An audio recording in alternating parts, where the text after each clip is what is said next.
Gente, vamos tentar chegar cedo no nosso encontro, porque quando eu estou sozinho é um pouco mais complicado. Falem aqui no chat, fique à vontade, tá? Já já eu entro.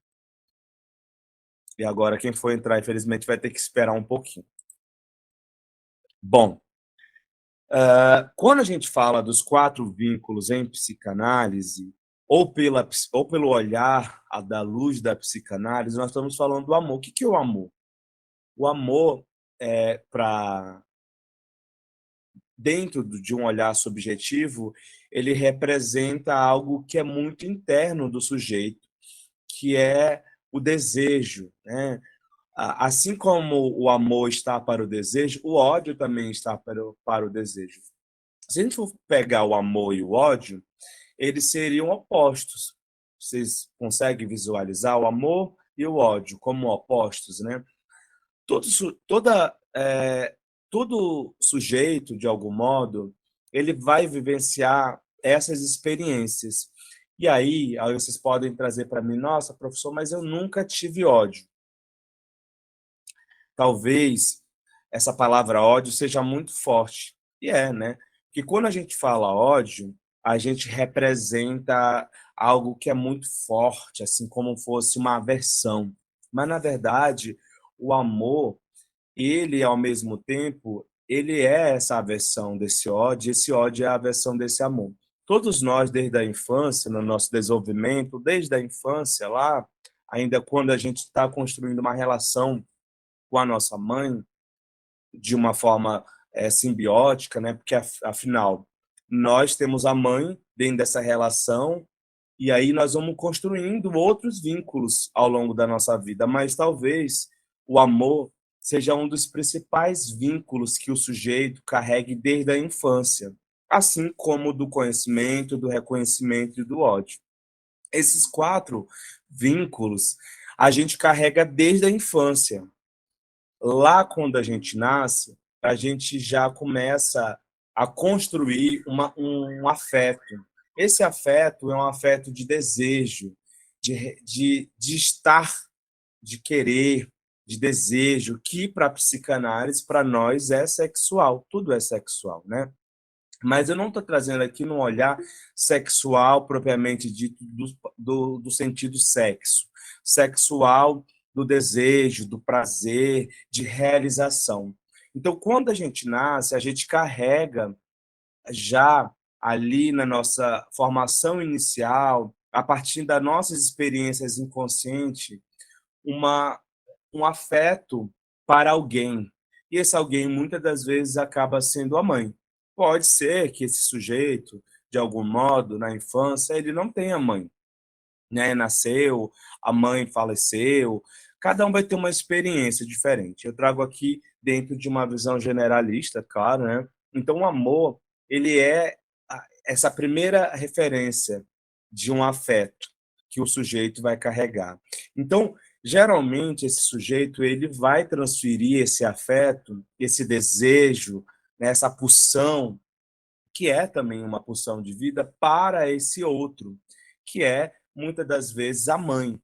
E muitas das vezes, dentro de uma família organizada, um pai, um avô, uma avó, vai construindo. Então, esse vínculo ele é muito importante para a estrutura da personalidade, né? Porque se o sujeito organizadamente, psiquicamente, está em uma família organizada, de algum modo, toda a estrutura da personalidade dele vai se desenvolver baseada nessa experiência.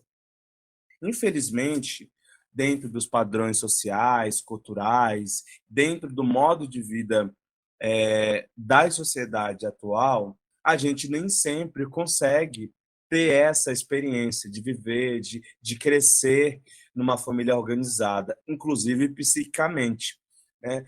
Nós usamos o termo organizado para a família porque nós da psicanálise não utilizamos o termo uma família desestruturada. A gente fala uma família desorganizada, né? Porque desestruturado não é um termo específico apropriado para falarmos de família.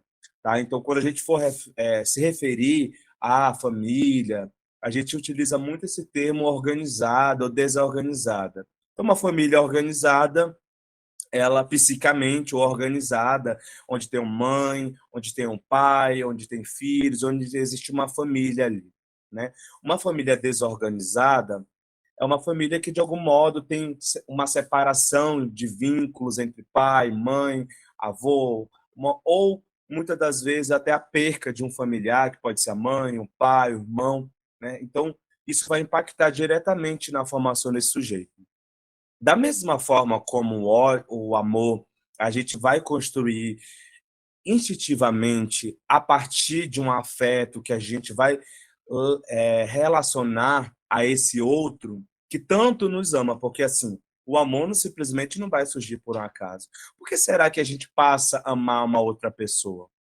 Deixa eu voltar aqui, né? Por que será que a gente passa Por que que a gente passa, em especial, amar uma outra pessoa? Isso é muito comum quando a gente está fazendo análise, e aí um paciente ele traz no consultório algumas questões. Uma das questões que ele traz é o seguinte, né? Sempre no consultório existe muita demanda específica relacionada a relacionamento. Quem já se deparou já teve isso? Pode dar assim com a mão ou pode falar aqui no chat. Quem já se deparou, quem está atendendo no consultório, fala assim: olha, eu vou atender um paciente e aí eu vou pegar alguém com sintoma, uma angústia, depressão, e aí de repente, quando você começa a se deparar no consultório, só tem paciente falando de relacionamento. Por que será? Hein, Maria de Neuza, você com seu cachorrinho aí? Por que será que a gente tanto vê no consultório, a gente sempre vai ver, gente? Isso faz parte. Por quê? Porque a gente, nós desde a infância, eu até postei no meu Instagram esses dias, no Instagram profissional, um pouquinho falando uma matéria de um pesquisador, um psiquiatra de Harvard, dizendo que nós, uma pesquisa que ele fez, informando que nós não nascemos para vivermos sós. E eu até fiz uma enquete. 90% das pessoas concordaram com essa pesquisa e outra parte, uns 10% das pessoas lá falaram que não concordavam. Porque a gente, desde a infância, a gente primeiro que quando a gente nasce, o ser humano, ele depende de um outro ser. Quem é esse ser? Em especial, muitas das vezes é a mãe. E aí Melanie Klein, ela vai trazer uma referência muito forte sobre isso, né? Sobre a experiência do sujeito a partir desse amor, né? Dessa relação simbiótica, né?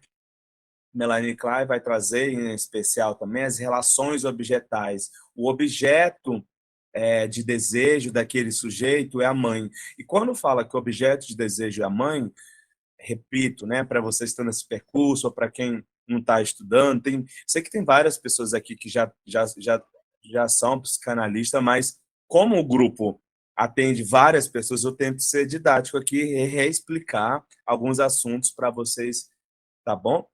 Então, muitas das vezes, quando fala desse desejar a mãe, não quer dizer que o sujeito deseja a mãe com um olhar sexual. É sexual, no sentido de prazer, de vida, mas não do princípio sexual propriamente dito da palavra, né, gente? Porque para nós da psicanálise, o prazer está relacionado a essa composição de sexualidade, de prazer e desprazer. Então, inicialmente, a gente vai construindo esse vínculo. Esse vínculo com quem? Esse vínculo com alguém que é uma referência para a gente, que muitas das vezes é quem? A mãe. Mas muitas das vezes pode ser que não seja, né? Ao mesmo tempo que a gente constrói esse vínculo, se a gente não tem a satisfação necessária de prazer, que esse sujeito ainda na infância, ele pode projetar para esse outro ser um ódio. Então, uma raiva, né, um afeto que é o inverso disso. Então, nós, sujeito, desde a infância, nós vamos carregar um vínculo de amor, de ódio. Nossa, mas como é, professor, que uma criança vai ter um ódio? Eu estou falando no sentido princípio da palavra, né? Então, o amor, assim como a gente ama, assim a gente pode odiar. Ou a gente pode ter um afeto averso, né? Então, quando a gente traz esse outro vínculo de amor e ódio, eu estou falando como se fosse o contrário. Então, eu amo ou odeio, né? Então, a gente, desde a infância, nós vamos trazer essa experiência. Essas relações, gente, elas vão ser reproduzidas no nosso consultório, quando alguém, inclusive, traz uma experiência de relacionamento. Quando esse sujeito traz uma experiência de relacionamento, eu amo tanto alguém. Traz lá, amo aquele ciúme. Da mesma forma como aquele sujeito que está falando do amor, que ele tem ciúme, se a gente fazer uma analogia dentro de um olhar psicanalítico, é uma mesma analogia que eu posso me referir àquele amor que na infância eu tinha pelo aquele sujeito que eu inicialmente construí como alguém em especial que eu vou projetar esse amor, né? Claro que ainda na infância a gente não tem essa referência de uma personalidade formada, ainda não tem um superego, né? Ainda ali como o controlador, como aquele das morais, nós vamos ter isso só a partir só a partir é, dos 4 para 5 anos após a castração, após o período fálico de desenvolvimento do sujeito, que é aí que a gente vai ter a, a, a formação do superego. Eu vou falar mais à frente, né? Então, recomendo para vocês, inclusive, fazer a leitura do material Quatro Vínculos, Amor, Ódio, Reconhecimento, Conhecimento, de Zimmermann. Depois eu posso compartilhar com vocês. É super interessante para vocês entenderem um pouquinho sobre a gente, sobre um pouquinho sobre o sujeito, tá? É mais como complementar ao nosso encontro aqui. Deixa eu espelhar agora a apresentação novamente. Então, da mesma forma que a gente tem essa referência de amor, de ódio, a gente ainda na infância a gente tem um conhecimento. Esse conhecimento ele é formado a partir de quê? Esse vínculo de conhecimento. A vida ela é empírica. Então aquele sujeito quando ele começa a se reconhecer a partir do outro, porque até então ainda na infância esse outro não tem um nome. Esse nome foi dado àquele sujeito. Então aquele sujeito recebeu um nome, sei lá, da mãe, do pai. Então ele se reconhece a partir dessa referência desse outro que ele projeta o amor, o desejo, o desprazer também. Então, ele vai adquirindo um reconhecimento desse outro e vai adquirindo também o conhecimento a partir desse outro, tá? Depois eu compartilho lá no grupo, tá? Se alguém tiver esse livro de PDF, os quatro vínculos de Zimmermann, lá em PDF, compartilha lá no grupo, gente, tá? Bom, e como é que funciona a estrutura da personalidade? Inicialmente, Freud vai trazer aqui para nós, ah, na primeira tópica, esses azulzinhos aqui, né? O inconsciente, o pré-consciente e o consciente, tá? Eh, Tudo isso faz parte da metapsicologia freudiana, no início da teoria freudiana, né? O inconsciente, a gente viu um pouquinho lá quando no encontro que eu falei sobre os sonhos, sobre a importância dessa instância psíquica muito primitiva. Todos esses termos aqui a gente pode chamar de instâncias, tá, gente? Então, instâncias psíquicas são termos que a gente utiliza para inconsciente, para pré-consciente, para consciente. Assim como o inconsciente ele vai acessar o pré-consciente, o consciente, ele também está para o id, que é a segunda tópica freudiana. Então, a primeira tópica freudiana a gente tem o inconsciente, o pré-consciente, o consciente. Na segunda tópica freudiana nós temos o id, o ego, o superego. Em especial, tanto o inconsciente como id, nós temos muito uma relação do princípio do prazer, em especial, mais do que o inconsciente, porque no inconsciente está tudo armazenado ali. Além do princípio do prazer, está toda uma estruturação de personalidade, tudo que aquele sujeito começou a construir desde a infância. O id, como uma proposta de uma instância psíquica, ele é baseada no prazer. O ego está baseado no princípio da realidade e o superego a partir do complexo de Édipo, tá? Então eu trago aqui um pouquinho algumas reflexões sobre o nosso consciente. O que eu sei a meu respeito está tudo aqui, está no nosso consciente. Então tudo que eu sei sobre o meu a meu respeito está aqui. E o que eu desconheço a meu respeito está aqui. As nossas memórias, emoções, as fantasias, os meus desejos, os recalques, as minhas compulsões, a minha fuga, a minha agressividade, né? O meu medo, o meu prazer, também tudo está aqui, abaixo dessa estrutura, né? Próximo, vocês podem perceber que próximo aqui dessa margem do rio, né, ou do lago, ou do que seja, nós temos as memórias, as emoções, as fantasias, elas estão muito próximo do consciente. Lá no nosso consciente vai estar nossas reflexões, nossos pensamentos, as nossas sensações, tá? Muitas das vezes a gente é agressivo e a gente não sabe por que a gente é agressivo, ou até acha que sabe, né? De repente a gente não acorda muito bem, sabe? Tem, ou sei lá, alteração de humor, que faz parte, nós podemos acordar um pouco pensativos ou até agressivos, isso faz parte da personalidade. Agora, se eu acordo todo dia com mau humor, né, eu preciso compreender melhor por que eu acordo todo dia com mau humor. Porque é desconhecido a mim, né? Então, eu trouxe aqui só uma reflexão para a gente dentro.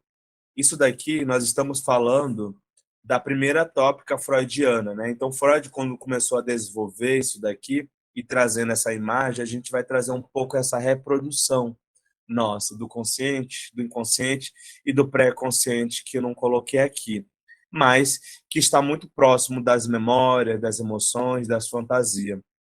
Tudo aquilo que eu lembro com facilidade, ele tá acessível ao meu pré-consciente, está no meu pré-consciente, eu lembro. Quando eu não consigo entender, compreender, acessar ou desconhecer, é porque está no nosso inconsciente. Vocês acham que tudo, de algum modo, foi apagado da nossa memória? Hein, pessoal? Vocês acham? O que vocês acham? Ou vocês não acham nada? Tem paciente que. Sempre eu trago isso nos sonhos, gosto muito de trabalhar com sonhos, porque o sonho é uma forma muito clara para a gente ver isso. Às vezes a gente não entende como a gente. Como o sonho pode impactar muito na nossa vida. A gente sonha, claro que para a gente sonhar, a gente precisa do quê? Para ver se vocês lembram do encontro passado.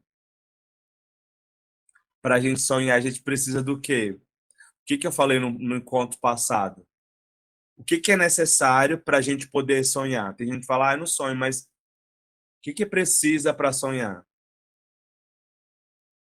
Falem aqui no chat, gente. O que precisa? O que é necessário para a gente sonhar?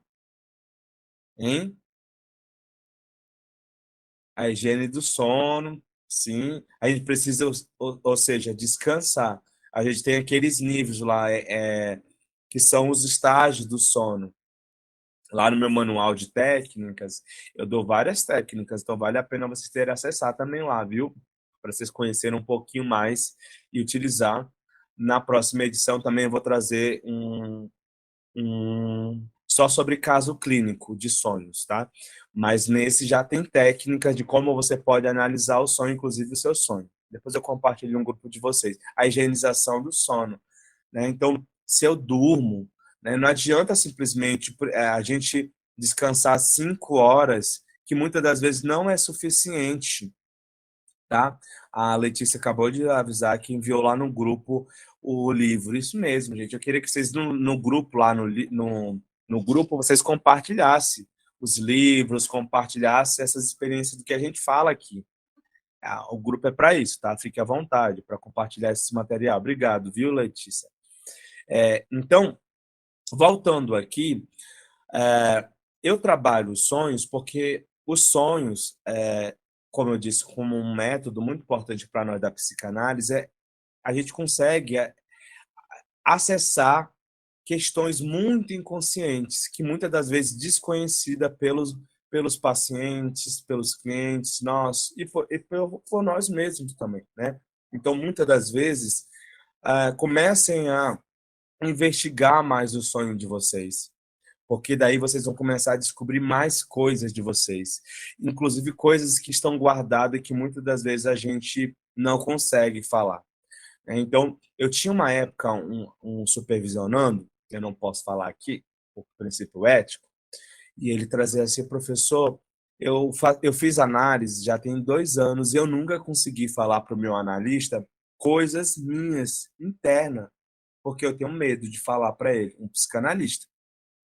Gente, é normal que a gente, de algum modo, mesmo sendo psicanalista, que a gente tenha alguns medos e que a gente não consiga se abrir ou que a gente não consiga falar nossas angústias, porque são muito fortes, fazem parte da gente, ainda mais quando é um outro profissional, né, que também já é da nossa área. Mas eu recomendo a vocês que são psicanalistas procurarem alguém que vocês se sintam confortáveis. Um bom psicanalista, ele precisa fazer análise, e fazer análise de verdade, gente. De verdade. É muito importante. A gente precisa se abrir mesmo. Gente, eu faço análise há muitos anos, há mais de 10 anos, e assim, eu não tenho pudor de falar tudo. E eu conto para minha analista tudo que eu quero falar. E o psicanalista precisa fazer isso. Quanto mais você se coloca nessa disposição, mais você se coloca na disposição de se libertar das questões, de você acessar e de você se tornar um ótimo psicanalista. Se você tem uma repressão com isso, com uma forma de se manifestar, né? É, aí eu recomendo você trocar, porque também tem a transferência, você tem que se identificar com o analista, né? Eu vou estar com a agenda aberta só para julho ou agosto, mas se alguém tiver interesse, tá? Fique tranquilos, mesmo eu sendo um professor, eu esqueço que eu sou professor. Ali eu sou um psicanalista, tá? Aí geralmente eu abro 5 vagas só, mas vai ser só em julho, porque eu já tô com a minha agenda toda lotada, toda, mas eu sempre abro e aí para novos analisandos, tá? E aí eu faço de uma forma didática também. Alguém falou assim, mas aí a transferência não acontece, né, Eusébio? Sim. Se você não se abre para esse profissional, porque provavelmente você está fazendo ali um papel só de querer fazer análise. Análise de verdade, que é a proposta de Freud, você precisa se abrir, gente. Independente. Mesmo para o analista aqui da Gaio, gente, tá? Gente, o analista da Gaia não compartilha nada com ninguém, não, aqui. Viu? Independente do. Você precisa fazer análise justamente para isso, para poder ser um bom psicanalista, para poder ouvir outras pessoas, para poder ter uma outra sensibilidade. Eu trouxe aqui porque sempre tem gente que fala sobre isso. Eu tenho medo de falar, eu tenho medo de trazer uma certa questão, porque eu também sou psicanalista, eu tenho medo de ser chamado de perverso. Bom, perverso não é, porque senão não tá fazendo análise. Menos pior é neurótico, né? Então, todos nós somos. Freud também tinha seus medos, suas angústias. Então, gente, façam análise. Façam análise, viu? Compartilhar novamente aqui. Que o tempo passa rapidinho, né, gente? Então, trazendo aqui novamente, né, nós temos o superego, o ego, o id. A gente pode chamar que o superego ele é um componente social. Por que que ele é um componente social? Porque ele está muito voltado aos valores morais, como se fosse uma forma de construção da própria ética do sujeito. Começa ali com o superego.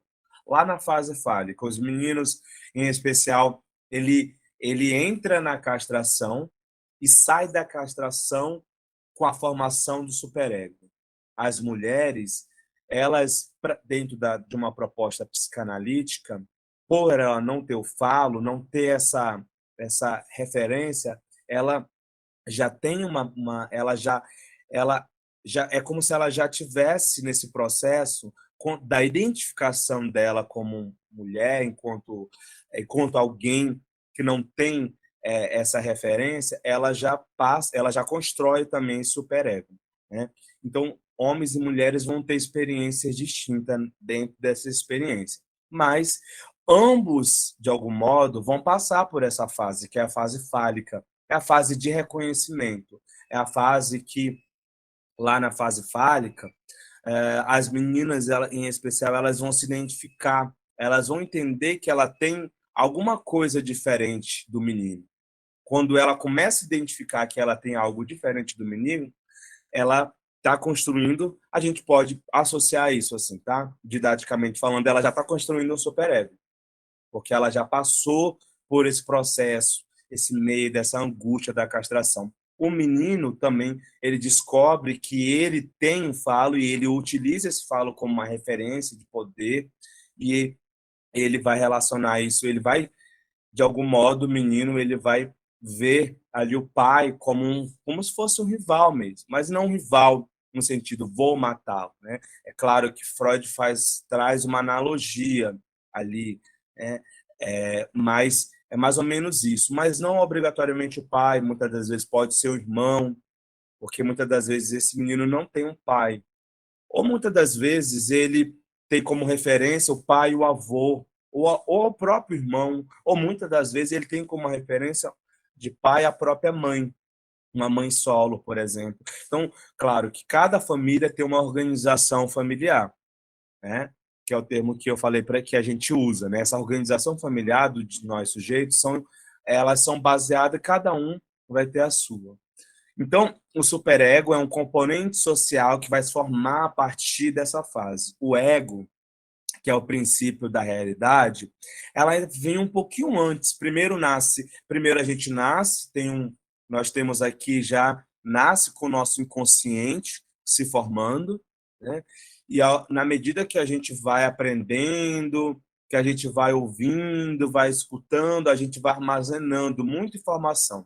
Essas informações elas vão dar uma ideia de realidade para esse sujeito. E aí ele começa a ter a consciência. Ele consegue saber o que que é a mãe, o que que é o pai, o que que é amor. Ele começa a saber o que que é uma palavra. Então, o ego é o princípio da realidade. Quando o sujeito, ainda na infância, começa a saber, começa a identificar as coisas, saber, ele está construindo o princípio do ego mesmo. O ego, talvez, dentro da teoria psicanalítica, seja a mais complexa distribuição de um conceito teórico, porque o ego ele vai ser dito desde o momento em que Freud começa a escrever a metapsicologia, as teorias, né, que ele teve ali como base inicial, ele já começa a falar sobre o ego até os últimos anos de vida. O inconsciente, claro, ele vai trazer isso muito estruturado, tá?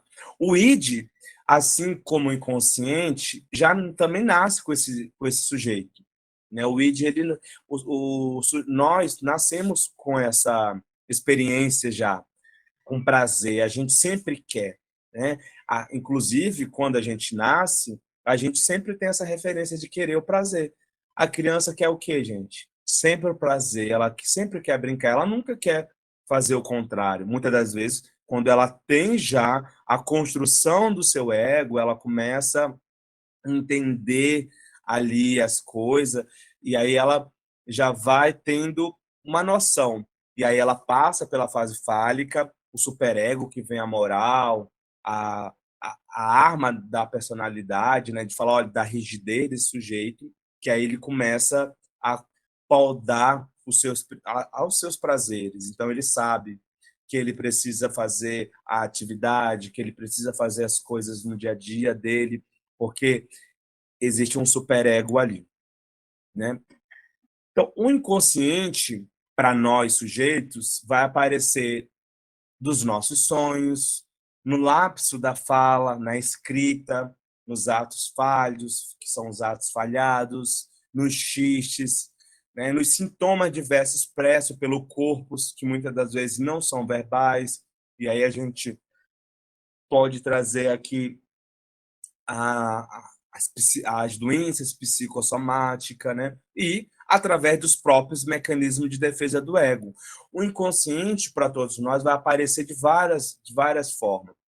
Dos nossos sonhos, porque a gente começa a trazer no nosso sonho experiências, como eu trouxe já no encontro passado, inconscientes, recalcada, desejos. No lapso da nossa fala, o que seria o lapso? É quando a gente o lapso, é como se de repente falasse, trocasse, né? É muito parecido com um ato falho. Um ato falho também é muito parecida com atos falhos ou atos falhados, né? O lapso, muitas das vezes, é como se eu tivesse esquecido, mas eu não esqueci, sabe? O ato falho é justamente é como o ato falho, diferente do lapso, é quando você passa despercebido mesmo. O ato falho ele é despercebido. O lapso você falou e aí meio que corrige. O ato falho passou despercebido. O xistes é aquela piadinha, aquela piada que a gente faz. Olha, essa daí é bem fofoqueira, viu? Um exemplo. Aí você sabe que é uma brincadeira? É um xiste isso daí, né? A gente sabe. Então, a gente brinca todo o tempo. Essa brincadeirinha que a gente faz, olha, isso é brincadeira, são xistes. A gente queria, de algum modo, expressar e não consegue, porque a gente tem um próprio mecanismo de defesa operando ali, né? Então, a gente, de algum modo, solta essa piadinha, que é os xistes. Os sintomas diversos pelo corpo são várias formas. A gente pode ter uma dor de cabeça que não está relacionada a uma doença específica, mas a uma angústia, né? Muitas das vezes.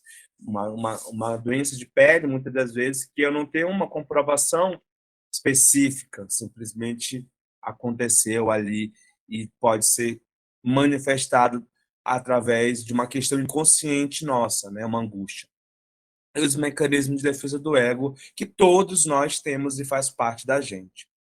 O id, ele é o sistema original, ele é herdado. A gente carrega ele uma, como uma pulsão ali do princípio do prazer. Ele vai ser o reservatório de toda a nossa energia psíquica. É a parte mais instintiva da nossa personalidade, não tem nenhum conhecimento da realidade objetiva, é egoísta. O id não quer o desprazer, ele quer o prazer. Então, por exemplo, nesse frio aqui, eu poderia não estar assistindo a aula, poderia o meu id, eu também queria. O meu id lá queria estar em casa, descansando, mas eu estou aqui. Por quê? Porque eu tenho o princípio ali da realidade, eu tenho um compromisso, do compromisso, eu tenho uma referência com meus alunos, estou aqui. Né? Então, a busca permanente de descarregar uma atenção é o id. Ele sempre vai ter essa responsabilidade. O ego origina-se para lidar com esse mundo externo, que é tão difícil. Né? Então, o ego é o seguinte: eu preciso lidar com hoje e com agora, a partir do meu id, a partir do meu superego. Então, ele vai separar o que é o interno e o externo. Ele obedece o princípio da realidade e é capaz de adiar a gratificação, o nosso prazer de realizar um desejo, inclusive.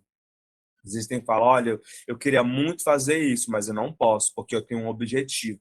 Sabe quando alguém fala assim, eu tenho um objetivo, então eu vou lá É meu ego operando ali, não é o superego, né? Meu ego dando para mim o princípio da realidade. Ele sempre vai operar através de um processo secundário. Quando eu falo um processo secundário, eu estou trazendo que esse sujeito ele só vai começar a utilizar esse ego quando, de algum modo, ele já tem a formação da, da sua personalidade, né? Então, ele já compreende esse mundo externo, então, ele já tem uma concepção de mundo externo, de outro, a referência, ele já tem a construção desse superego, tá? Ele vai controlar nossas funções cognitivas, intelectuais, é o executivo da nossa personalidade. E o superego, o defensor aí da nossa moral, e muita gente vê o superego como algo muito ruim para a gente. Não é, gente, tá? O superego, ele é fundamental, porque talvez se a gente não tivesse superego, a gente vivia impulsionado a fazer tudo aquilo que nos motiva a dar prazer. E se a gente fizesse tudo que nos desse prazer, a gente não viveríamos, morreríamos muito rápido, né? Porque, dava vontade de voar, vou voar. Morreu, né? Porque caiu lá para baixo. Ou seja, prazer. Tem gente que pode ter essa vontade. E aí, já justamente, também poderia ser um quadro patológico, né? Porque no princípio da realidade, como é que eu vou voar? Né? É a força moral da personalidade, desenvolve-se a partir das recompensas e punição dos pais. A gente vai construindo isso lá ainda na infância.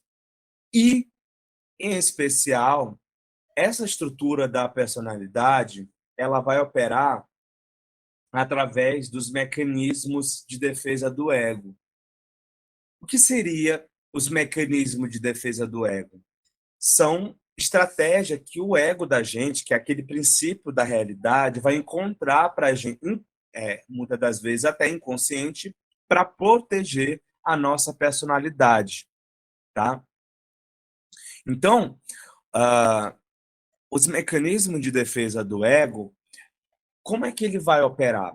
Para nós, sujeitos, ele vai operar primeiro que eu já preciso ter uma personalidade estruturada, organizada. Então, esse sujeito já tem uma formação de personalidade. Então, ele começa a operar como uma forma de proteção da gente. Então, de algum modo, a gente vai, toda vez que a gente for é, construir uma fala, quando a gente for agir no dia a dia, ou quando a gente for se relacionar com a gente e com outras pessoas, o nosso mecanismo de defesa vai operar como uma forma de proteção da gente. Então, ele tem medo, sabe do quê? Ele tem medo dele regredir a uma fase do id, aquela fase interior de fazer realização só do prazer. Então, o nosso ego fala, não, eu não posso regredir nessa fase. Então, o que, que eu faço? Eu crio uma proteção. Muitas das vezes, alguns sintomas de ansiedade são uma forma de proteção do ego. Então, muitas das vezes, quando a ansiedade, por exemplo, é uma proteção do sujeito. Porque talvez se ele não tivesse no ego dele aquele sintoma, ele talvez estivesse no estado psicótico ou quem sabe, no estado perverso. Então, no nosso ego, nós vamos sempre operar de algum modo trazendo uma forma para a gente. O ego, quando eu falo, é esse agora, essa realidade. A gente sempre vai agir, a gente sempre vai pensar, a gente sempre vai operar como uma forma de proteção da gente, para a gente, no, no senso comum, não enlouquecer ou não adoecer psicicamente. E muitas das vezes, justamente, a gente acaba fazendo coisas no nossos mecanismos diversos que a gente pode ter do ego, né? A gente pode fazer o quê? A gente pode fazer mal, inclusive, para outras pessoas. Então, os mecanismos de defesa do ego, ao mesmo tempo que eles vai ser uma proteção para nós, para nós funcionarmos bem psicamente, muitas das vezes esse próprio mecanismo que faz bem para a gente faz mal para o outro. Então a gente vai, de algum modo, funcionar sempre operando todos os dias com nossos mecanismos. Vou trazer aqui alguns exemplos breve para vocês verem. Depois eu vou compartilhar o material com vocês também. Então a gente pode ter aqui alguns mecanismos como a repressão, que seria a retirada de ideias, afeto, desejos perturbadores da nossa consciência, pressionando para o inconsciente. Então, toda vez que a gente tem uma repressão, que é um bloqueio, né? Então a gente pega os afetos e ideias, desejos muito ruins, ou não só ruins, né? Mas desejos que a nossa consciência poderia, no nosso princípio do ego, né? Poderia ser visto para o outro como algo como algo que pudesse nos colocar numa outra condição. Uma outra condição de ser mal vista, por exemplo, que nem eu falei para vocês, né? Às vezes um analista que não quer falar para o seu analista, um psicanalista que estuda e que está nesse percurso, que não quer falar para um outro psicanalista que, por exemplo, ele tem medo de barata, porque ele tem medo do outro psicanalista, então ele tem uma repressão. A formação reativa, você fixa uma ideia, um afeto ou um desejo na consciência, que é agora, ali nesse princípio da realidade, opostos ao impulso do inconsciente temido. Então, essa formação reativa, muitas das vezes eu tenho medo de algo, muitas das vezes agora no princípio da realidade, e aí uma forma de eu agir, de certo modo, na sociedade, eu faço algo como se fosse uma reação reativa, né? A projeção seriam sentimentos próprios indesejáveis são atribuídos a outras pessoas. Então, muitas das vezes a gente projeta também para o outro coisas indesejáveis que são nossas, né? Então, por exemplo, vamos supor, essa psicanalista ela é muito ruim, mas muitas das vezes sou eu mesmo que sou ruim, né? Então é uma projeção, né? Pode ser, e geralmente a projeção sempre são coisas ruins, né? Indesejáveis ou indesejáveis a mim, né? Então não sou uma boa pessoa. E aí né, pode ser também, né? A regressão, a gente sempre regride às fases anteriores, né? Então muitas das vezes uma pessoa que é adulta gosta de chupar dedo, muitas das vezes um adulto que ainda quando está trazendo análise sempre traz é, experiências infantis ainda sendo adulto, né? Sempre trata ali, dentro dessa referência, de voltar ali ao colo, regredir nessa outra fase. A identificação é um mecanismo baseado na assimilação do outro. Característica que você carrega do outro e que se transforma em modelo para esse indivíduo, né? Então, muitas das vezes, essa identificação é que motiva essa pessoa, inclusive, a ser uma pessoa melhor, a procurar ela se tornar um psicanalista bom. Então, falar, eu quero ser um grande psicanalista. Então, identifica lá uma pessoa que ela construiu como uma referência, se assimila características desses outros para ela e faz, de algum modo, é um mecanismo de defesa do ego. A racionalização, porém assustador, motivo do qual o comportamento por uma explicação razoável e segura. Então, muitas das vezes é aquela pessoa que sempre racionaliza, sempre tem uma resposta para tudo. Então, ele nunca está contente de não ter a resposta. Ele sempre vai dar, mesmo ele vai racionalizar algo e ele inclusive consegue fazer isso. Racionalmente ele vai dar uma resposta para o outro. A negação, a recusa do consciente para perceber fatos perturbadores. Então a pessoa ela nega muitas das vezes, não retira só essa percepção de lidar com os desafios externos, mas também a capacidade de valer-se de estratégias de sobrevivência adequadas. Então a pessoa nega que ela está doente, muitas das vezes. Ela nega que ela precisa de ajuda, ela tô tudo bem. É um exemplo bem didático, estou trazendo, né? Então, tudo bem. Nunca tenho nada. Não sou neurótico, não sou psicótico, não sou perverso, eu sou perfeito. Né? Então, a negação nega com uma proteção dela. O deslocamento, né? A gente vai pegar um impulso, algo impulsivo da gente e vai deslocar para o outro. Muitas das vezes a gente sempre escolhe um alvo mais inferior do que a gente. Então, eu estou tendo uma angústia, eu posso deslocar essa raiva para alguém inferior. Então, sou uma pessoa que sou oprimida pelo companheiro ou pela companheira ou no trabalho. Aí o que eu faço? Eu não posso fazer isso com meu chefe ou com meu companheiro, porque eu vejo ele como superior a mim. Eu vou fazer com o quê? Com meu filho. Vou lá, vou martirizar meu filho, vou bater num cachorro, vou quebrar um copo. Posso deslocar também por um outro objeto, pode ser um copo, né? A anulação através de uma ação busca sempre o cancelamento da experiência prévia e desagradável. Então, eu já anulo de primeira. É como se fosse bem parecido com a negação, mas eu já anulo para evitar e começo a continuar. A introjeção, o estreitamento da relação com a identificação. Gente, tudo isso que eu estou trazendo aqui, no percurso, na formação, eu estou sendo bem breve, por causa do nosso encontro aqui, né? E das gravações que a gente do, do nosso que fica aqui, tem que ficar gravada, né? Mas tudo isso está disponível no nosso curso de pós-graduação, no curso. É por isso que eu recomendo vocês estudarem e lerem, né? Eu estou sonhando bem, porque senão a gente passa falando muitos assuntos.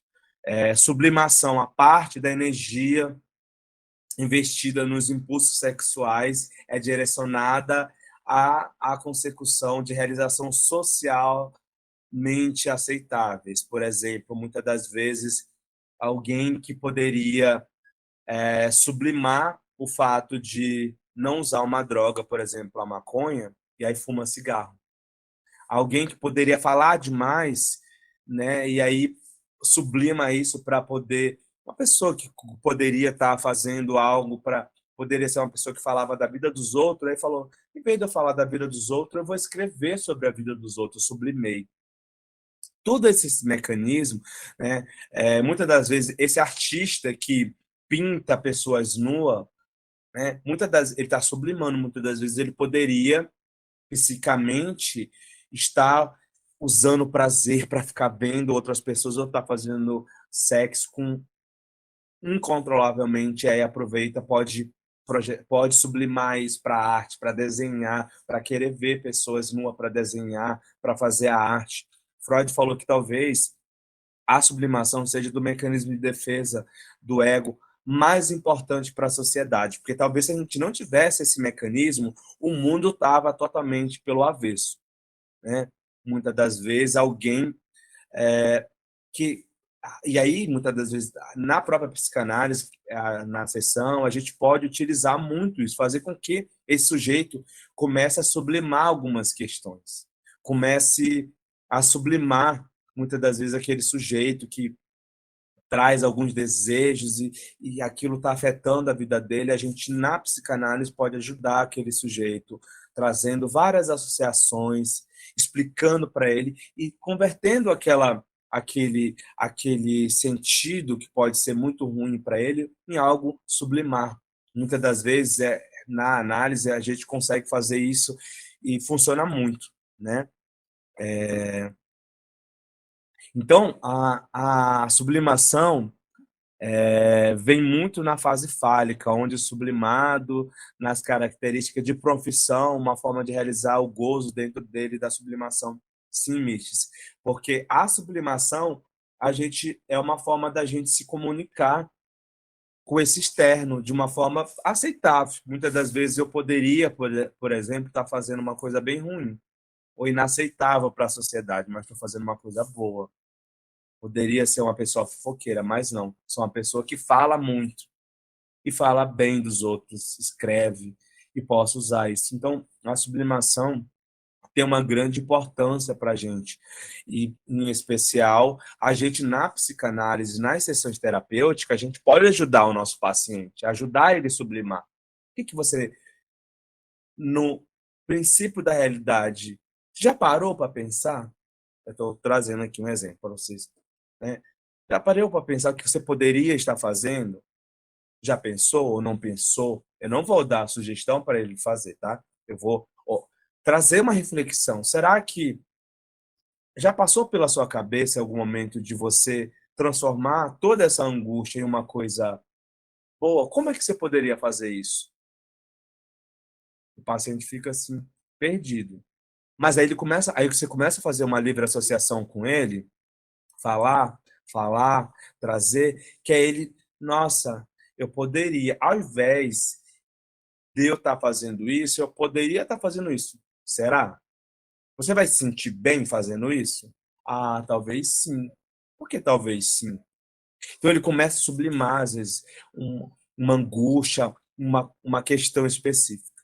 A gente vai trazer nos nossos encontros ainda alguns manejos específicos que a gente pode utilizar. Eu sei que tem vocês já estão no percurso, outros não, né? Quem não tem a formação em psicanálise ou não tem uma pós, vai estudar, pessoal, vai procurar, né? Para quem já está nesse percurso, uh, vai entender melhor, porque tem várias pessoas aqui, tá? Gente, por hoje foi esse nosso encontro, tá? Nosso encontro do mês de maio encerra hoje, né? Mas não acabou. A gente vai voltar para o nosso encontro lá no dia 6, no dia 6 não, no dia 8, tá? Então no dia 8 a gente volta. Estou falando aqui para vocês, aí vai ter gente lá no grupo falando que dia que a gente volta. Aí vocês falam, ó, o professor falou lá e você não deve ter assistido, né? No dia 8 de junho, porque são 3 encontros que a gente sempre vai estar fazendo. As 3 primeiras quarta-feira. Em especial, gente, no mês que vem, talvez mude, porque nós vamos ter na semana de junho. Não, mas vai dar certinho, porque Corpus Christi é justamente, não sei se é dia 15, eu não, tem que ver. E o nosso encontro é sempre na quarta. Qualquer coisa a gente adianta para terça. Tudo bem? Para a gente não perder o encontro, o fio aí do nosso encontro do grupo de estudos, tá? Vou compartilhar lá no grupo para quem tiver interesse em adquirir lá o nosso e-book digital, tá? É na quinta-feira, né? Então ótimo. É, Vou com... eu acho que foi a Letícia já compartilhou lá o livro. Vou compartilhar o material, mas vou compartilhar só amanhã, tá, gente? Esses slides de hoje. E, gente, boa noite para vocês. Descansem aí, aproveitem aí esse friozinho. Quem tá no frio, né? Porque tem gente que tá acompanhando aí e falou que tá calor. Aí, nesse caso aí, toma alguma coisa gelada, né? Não? Não, Miches. É, Então é isso. A gente se encontra no começo do mês, tá? No dia 8 aí. Então fiquem atentos aqui no grupo de estudos. Foquem lá no grupo para compartilhar materiais daquilo que a gente viu, estudou no grupo de estudo durante o mês, tá? Vocês compartilharam lá foto, eu vi tudo bem, mas compartilhe mais materiais, coisas que vocês veem pela internet para outras pessoas, outros alunos e outras pessoas que estão aí nesse percurso. Tá bom, gente?